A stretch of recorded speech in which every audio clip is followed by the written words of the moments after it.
Hello, and welcome to Open Doors Metropolitan Community Church from wherever or whenever you are. We are a community seeking to live out the radically inclusive love of Jesus the Christ. We are part of two faith groups, the Progressive Christian Alliance and Metropolitan Community Churches. We invite you to join us now for excerpts from our service on Sunday, August 9th, 2017. It's the 9th Sunday after Pentecost. We're reflecting on the theme, the series At First Glance, and the theme for the sermon is What's in a Name? Presiding and preaching is the Reverend Craig Bartlett.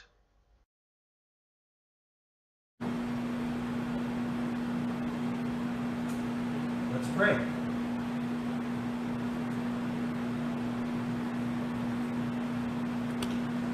God, without saying a word, you know each one of us, but you ask us to speak, to honestly confess who we are.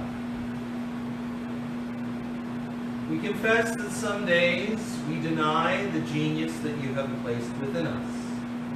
We settle for mediocrity and avoid the responsibilities of greatness. We confess that other days we ignore the Christ within us.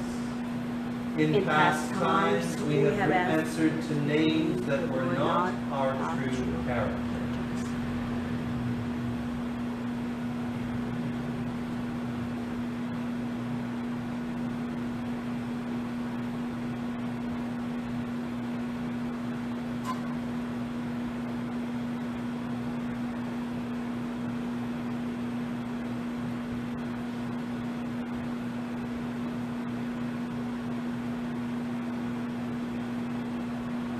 Today, we confess that we are who you made us to be.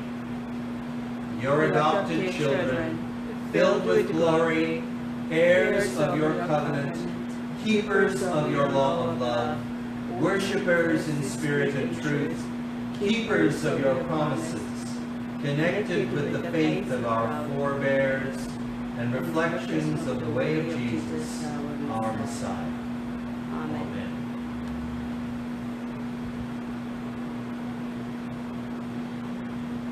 Continuing in the cycle of what we could call Abraham and his dysfunctional family, the first reading is from the book of Genesis, chapter 32, verses 22 to 31. And as is our custom, if there is anyone who feels moved to read, we welcome your contribution.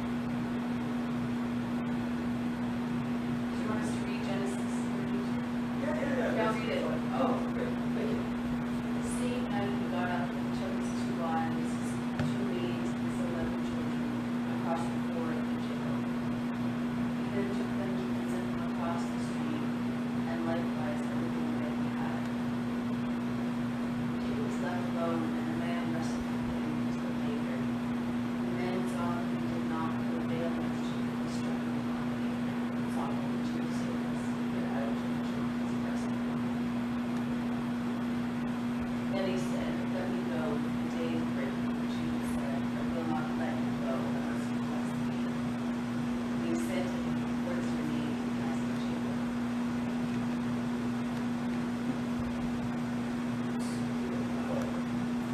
There you go.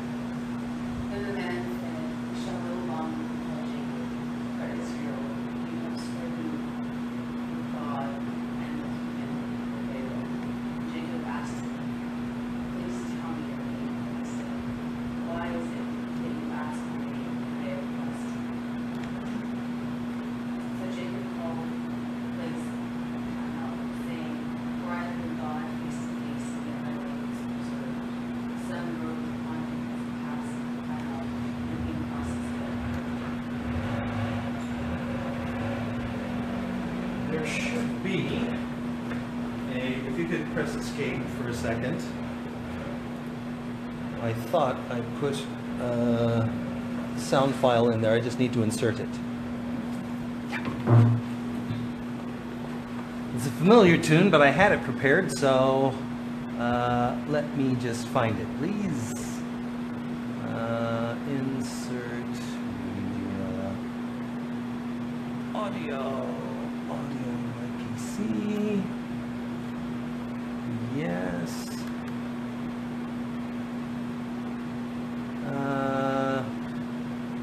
Oh yeah, it's 10, 10, 10, 10.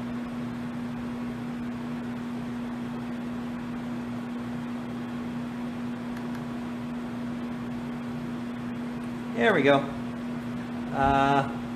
Sorry about that. Okay, so this is the psalm for today, and the hymn tune is Eventide, which you may know as the hymn Abide With Me. Play. Good.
What? What was it?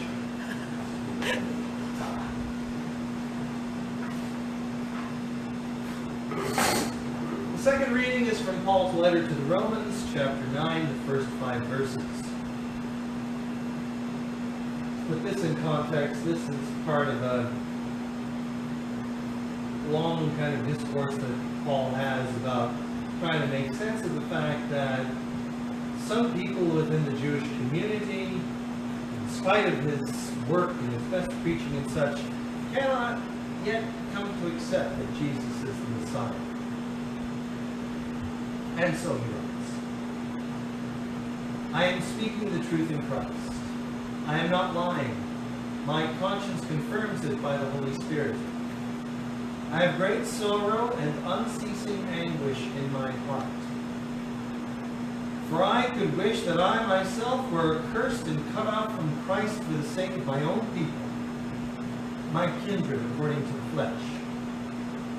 They are Israelites, and to them belong the adoption, the glory, the covenants, the giving of the law, the worship, and the promises.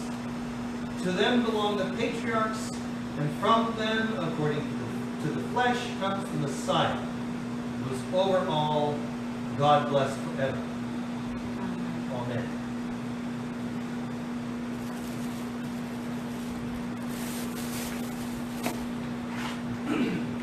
I have to admit, I'm kind of in vacation mode for the time being, since I don't have to be at work at the moment. And so, trying to get into worship prep and sermon writing mode and things like that at a time like this doesn't come easily. However, when I came across these readings, there was a certain inspiration there because the texts that we have here, which are from the Common Lectionary, are texts that I preached on very early in my time here in this congregation, and they have a great significance for me because I preached on them at the time when I was coming back to a position of leadership in the church, and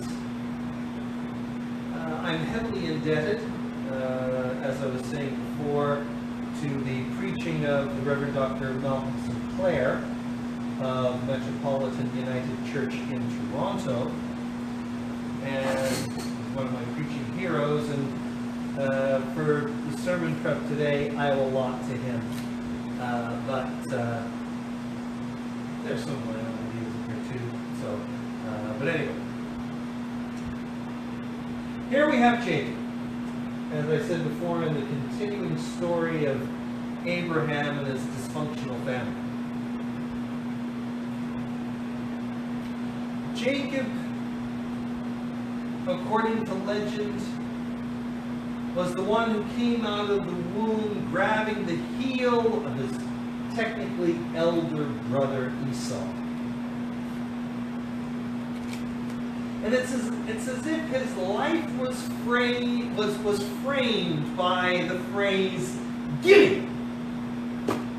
Gimme that!" Throughout his life, he's determined to get what he believes is rightfully his, even if it isn't his at the time, and he'll do whatever he needs to do in order to get it. Give me that! First, he tricks his brother into handing over his birthright for a feed of lentil stew. Give me that! Then he tricks his father Isaac into giving him the lion's share of the inheritance. Give me that! And even though the trickery is turned on him and he's deceived by his father-in-law Laban, he eventually gets both of his daughters as wives, and he gets the two maiden women, the two servant women as well. And they all bear him children. Give me those. Give me them. He then helps himself to a good share of his father-in-law's flocks. and then he helps himself with the help of his wife to some of the family heirlooms. Give me those too. But then it all seems to be closing in on him.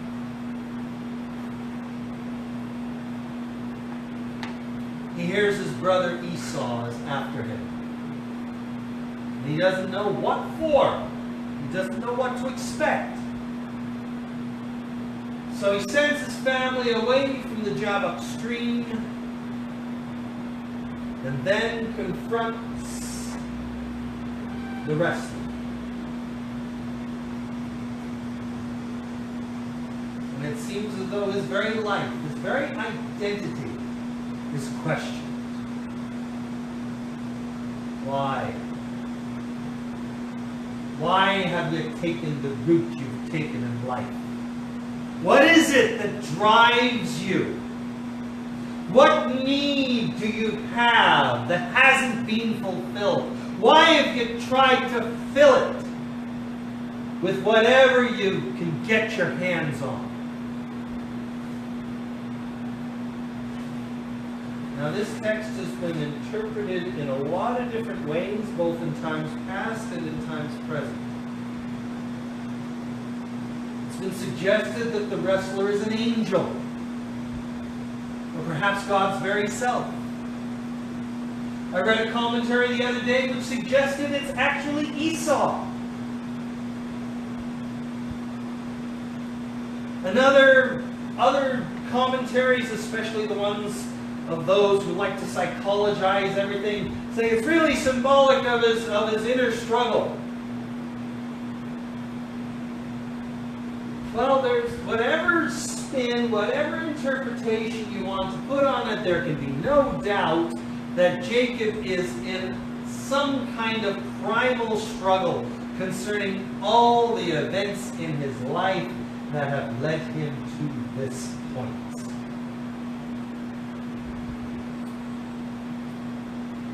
It's a horrible feeling to be struggling against something in the darkness. And you grope, you swing out at something, you know not what. And at the end of it all, you're just drained. How many of us have had some kind of fitful sleep, or a sleepless night, or worse yet, some kind of nightmare where we feel like we're struggling against something and we don't know what it is? I remember when I was young, about 11 years old, I think it was, and I remember having some kind of fitful sleep. I might have been having a nightmare about something or other, but the thing I remember is that when I woke up in the morning, it was like I was paralyzed. I had the worst effort to move. And I thrashed around in my bed trying to get some kind of feeling and coordination back in my body. My mother came into the bedroom to check on me. She had some kind of sense that something was going on, and she asked me, "How are you?" And I tried to say something about how I was feeling, and I lost my voice. I tried to speak but couldn't. All I could do was mutter some kind of gibberish, and then I started to cry. Moments like these are never good ones to have. Yet at some point in our lives, I think every one of us has at least one of them.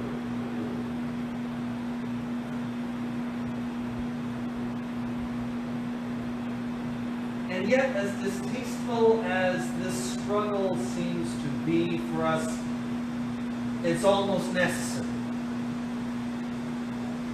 Especially the struggle that we go through in the process of claiming our identity, of coming to know who we are, who each of us is. We all go through it, and many of you, I am sure, probably know about the struggle a lot better than I do. I'm sure many of you have stories, could tell stories that would make mine look like nothing.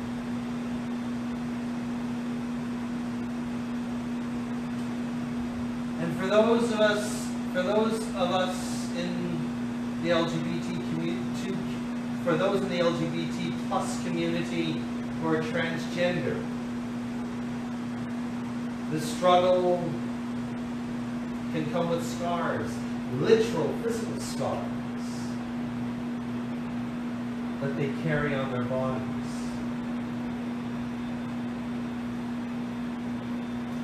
I remember about the time that I preached on these texts 3 years ago, that the news came out about a British Christian singer-songwriter named Vicky Beeching, who came out as lesbian. Like Jacob, she too bears scars. She bears physical scars herself, as a result of the years of denial and silence and all the attempts at exorcism and driving out whatever demons people thought she had, and trying to pray the gay away, as many people like to say it. Well, after a while, that finally began to manifest itself as a physical illness, as linear scleroderma morphea. It's an autoimmune disorder. Her immune system was literally attacking her healthy soft tissue and turning it into black hardness. She ended up having to go through 18 months of chemotherapy to deal with this. And as she went through it, she realized that she could not deny her true self anymore.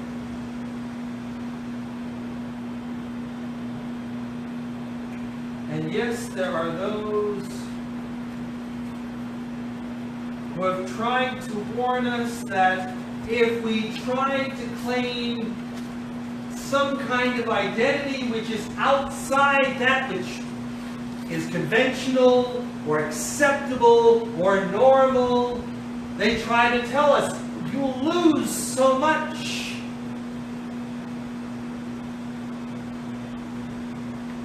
Yet we've discovered that it's only by going through the struggle and coming out on the other side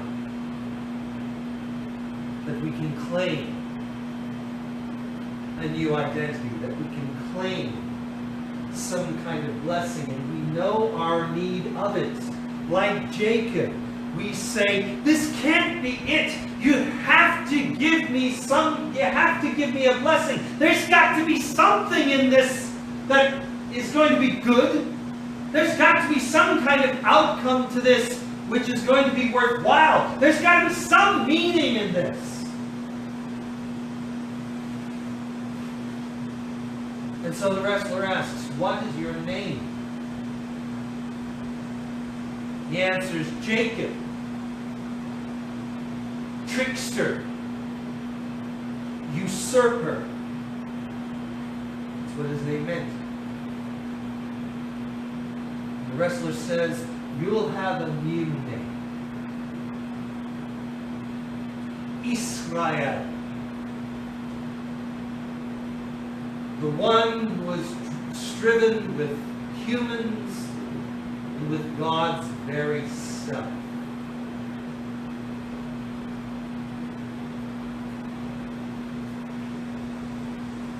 what a blessing, what a promise there is for us to receive. And if you're wondering about what kind of blessing there could be, well, did you listen to the description that Paul ascribes to his ancestral people, the Israelites? You know, if you write that bigger, it's really a way of living that's available to the entire human race. Have you ever thought about it that way? The adoption and the glory.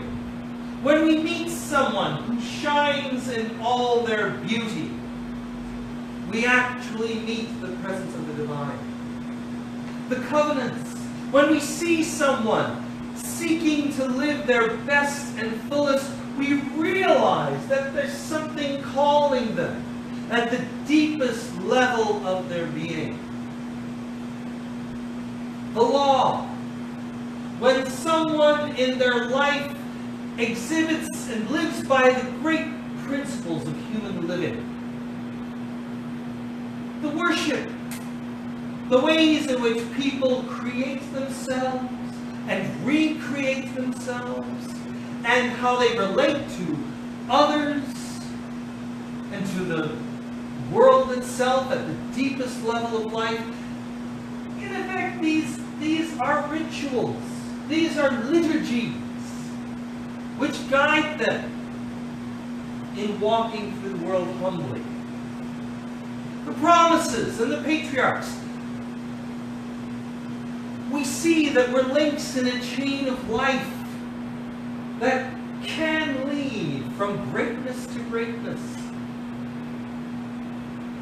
Even the Messianic moment, the Messiah, that moment in time when in a special generation we get a chance to engage the great God, and we realize, yeah, that's what it looks like when God walks the world.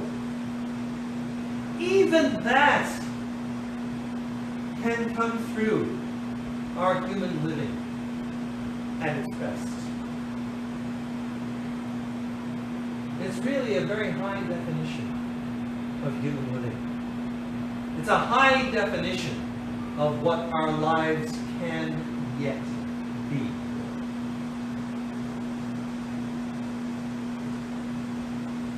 And so, every 3 years when these texts seem to come along, I can't help but think about where I am and how I've journeyed to get here. When I left Canada for Korea to take up a job as an English teacher, and I realized that I needed to shut the door on the faith part of my life. Especially when I came to Korea, because I really didn't like much of the church scene that I encountered at the time. In fact, in recent months, given some of the things that I've seen in the news and things happening to colleagues of mine, I've come to like it even less. And so, for 17 years, I think about how for 17 years I lived quite happily without any reference to religion or faith, and that'll do me just fine, thank you very much. Then, as I was discussing with some of you before the beginning of the service, I remember hearing the Christmas Eve sermon in late 2013.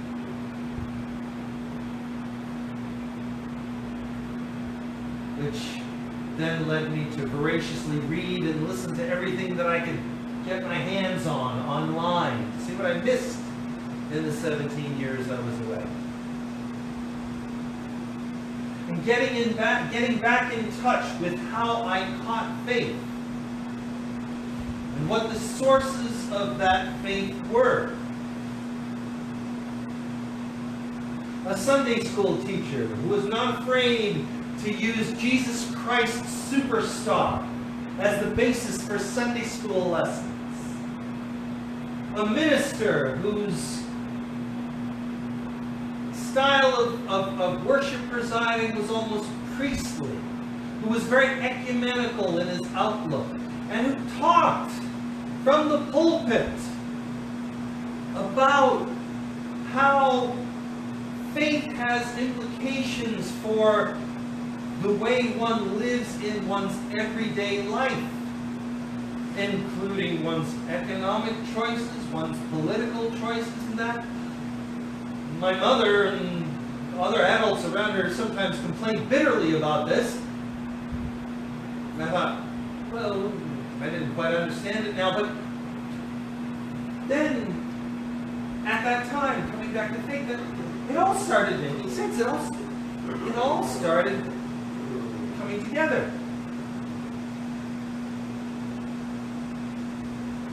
And then hearing those words in a church service that my choir that I was a member of at the time was asked to sing that.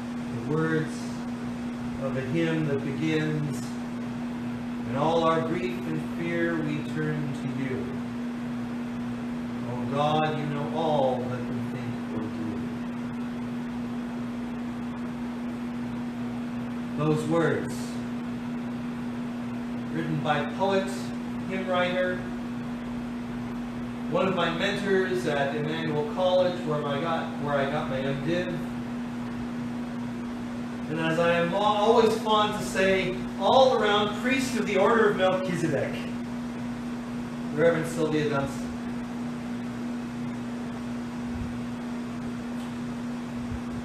To discovering this place, Open Doors. Now, I do not say that everything has been sunshine and roses ever since. And those of you who know me well enough know when to call bullshit if I should ever spout nonsense like that. But it has felt like, at the beginning, it felt like, why? Why have you turned away? Why did you turn away? Maybe it was necessary, but is it not time to reclaim that calling which was placed upon you? Isn't it time to place your trust that something good can happen through your words and your actions?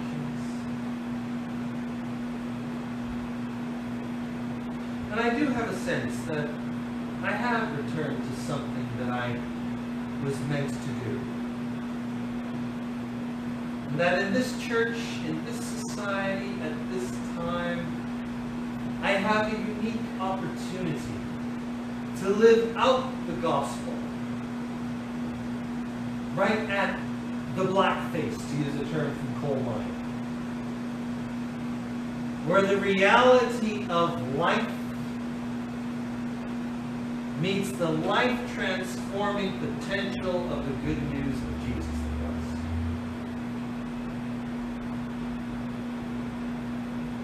And that opportunity is available to all of us.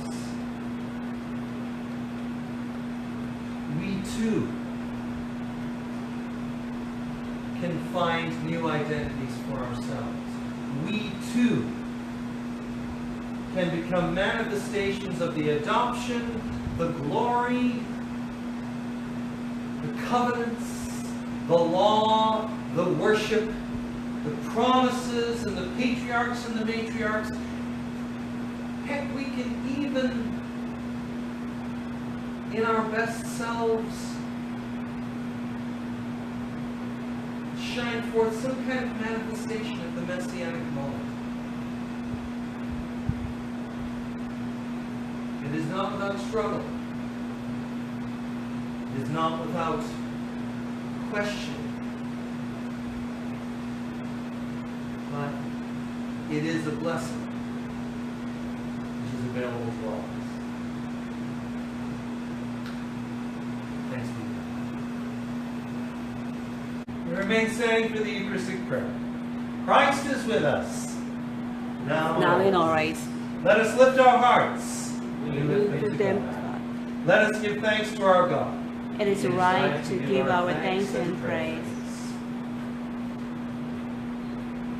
In faith and love gathered in this place, we celebrate the brightness of community.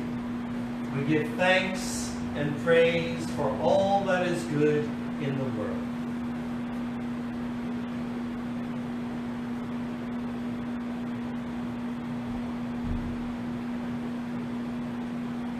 For that mystery we name as God, for the teacher and sage named Jesus, for the renewing strength and freedom of the Spirit.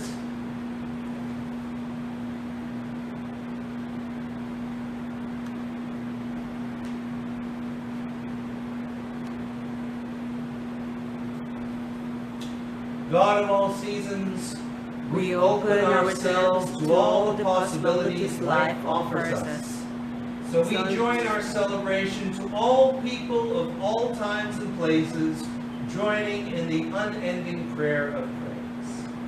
Holy, holy, holy, God of love and might, all the universe is filled with your glory. Hosanna in the highest. Blessed is the one who came in the name of the God. Hosanna in the highest. We remember the times when Jesus faced difficult decisions and destructive forces. In the days and nights of his searching. In finding ways to free others from images and ideas that kept them captive and dependent and fearful of God. In breaking down social and religious barriers. In facing failure. In facing death. When we too experience the winter of our lives, may we find the courage to let go and trust in your guiding warming light.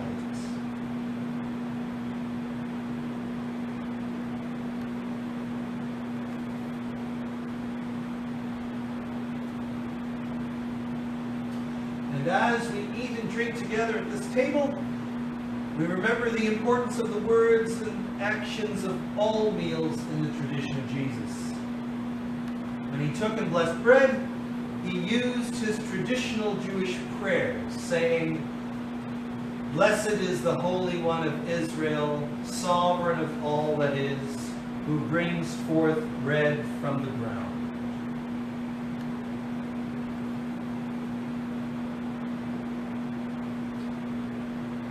When he took and blessed wine, he said, "Blessed is the Holy One of Israel, sovereign of all that is, who brings forth bread from the vine."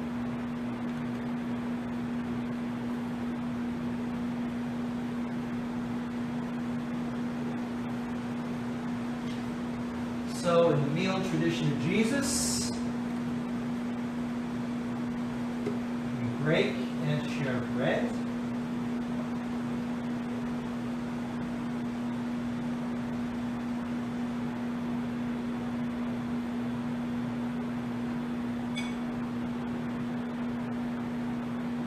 And we pour and drink the cup,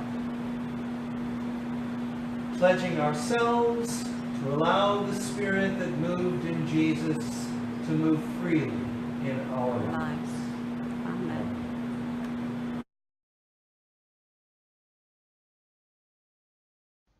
We're very happy to share these service excerpts with you, and we hope you'll find them useful in your own reflection or perhaps your own personal devotion and worship.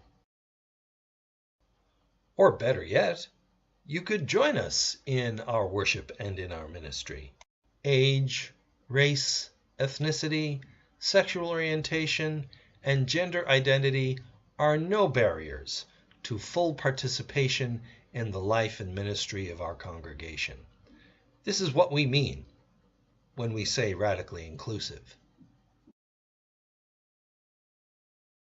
We hope you'll join us in our new worship space at Space L in Myeongdong, Gangbuk-gu in Seoul.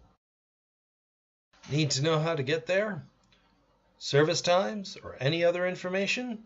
Just check our website at www.opendoorskorea.org.